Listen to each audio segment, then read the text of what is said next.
Well, good morning and welcome to Tuesday morning, the 25th of January. Today's devotion is entitled A Great Wind, a Great Calm, a Great Fear. Reading from Mark chapter 4, verses 35 through 41. The song lyrics today were Michael Card's, but co-written with Sarah Hart. A demonic shaking of the sea, black leagues of open water wide, a legion of the darkest kind lurking on the other side.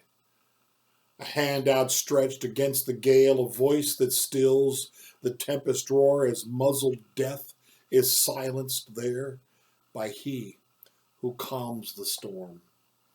A great wind, a great calm, a great fear, an unspeakable power is here. Far beyond the darkness and the waves, there is a very real reason to be afraid. In a question rising from the flood, who is this man and what's this strength? The storms before his power still and waters must obey.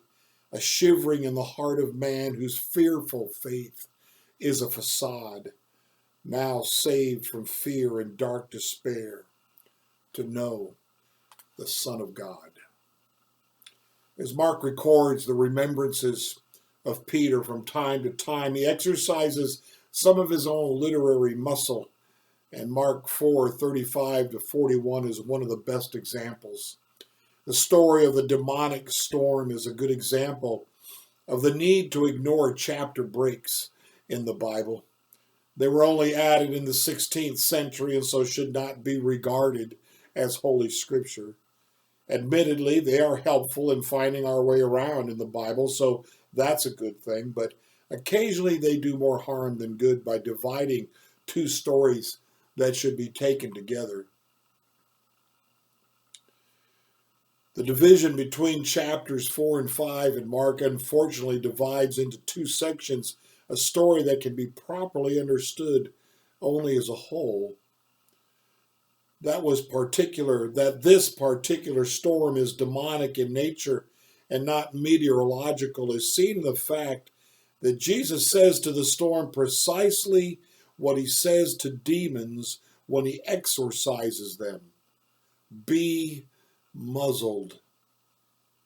Also, though many of the disciples had spent a lifetime on the Sea of Galilee and had no doubt seen the most severe storms, Mark implies that they've never seen a storm like this before. Matthew refers to this particular storm as a seismos, or shaking, in Matthew 8:24. After the storm, Jesus is confronted with a demonized man from Gadara, a story that concludes with 2,000 pigs floating dead on the surface of the lake. The connections between the two stories become clear. The violent storm on the Sea of Galilee was a satanic attack on Jesus and the 12. What eventually happened to the herd of pigs in the end of the story was Satan's intention for Jesus and his disciples. They were the ones who were supposed to be floating, drowned by the storm. But Jesus' disturbing absolute authority over the wind and the waves overpower the storm, as it will always overpower the enemy of our souls. Disturbing is the operative word, especially in Mark's rendition of this story. He makes a vital point concerning the story that none of the other gospel writers choose to incorporate into their stories. And he uses something he rarely uses to make his point: poetry. This is where listening closely to the text makes all the difference. My guess is this poetic device is an invention of Mark and not of Peter. I would like to believe that in telling the story, he listened to Peter's heart and expressed what was most important about the incident with his own poetic invention. He structures the story around three phrases. They're in Greek, English letters, but in Greek, and I'm sure I will not pronounce them properly. Megalai animu, Galene Megali, and Phobo Megan. I'm sure I butchered it. The parallelism is actually easier to perceive in translation than in the original Greek. In the course of telling the story, Mark says there was a great wind. Then, after Jesus spoke, there was a great calm. And finally, among the disciples, there was a great fear.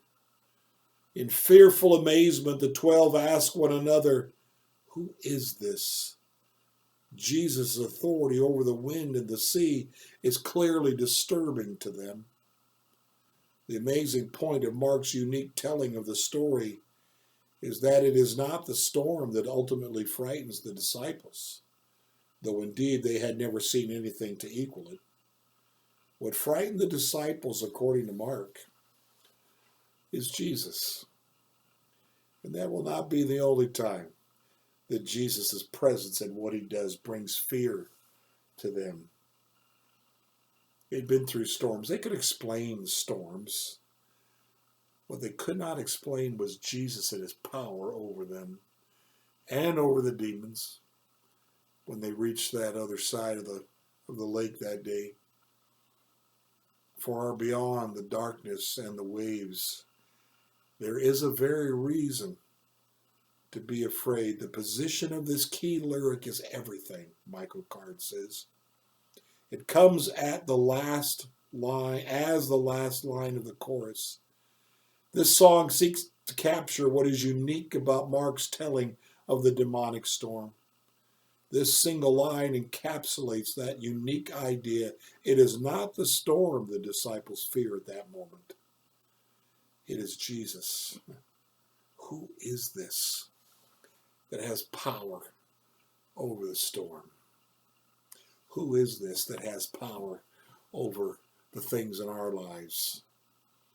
Let's fix our eyes on him, not the storm, but on the one who can calm it and bring peace to our souls today.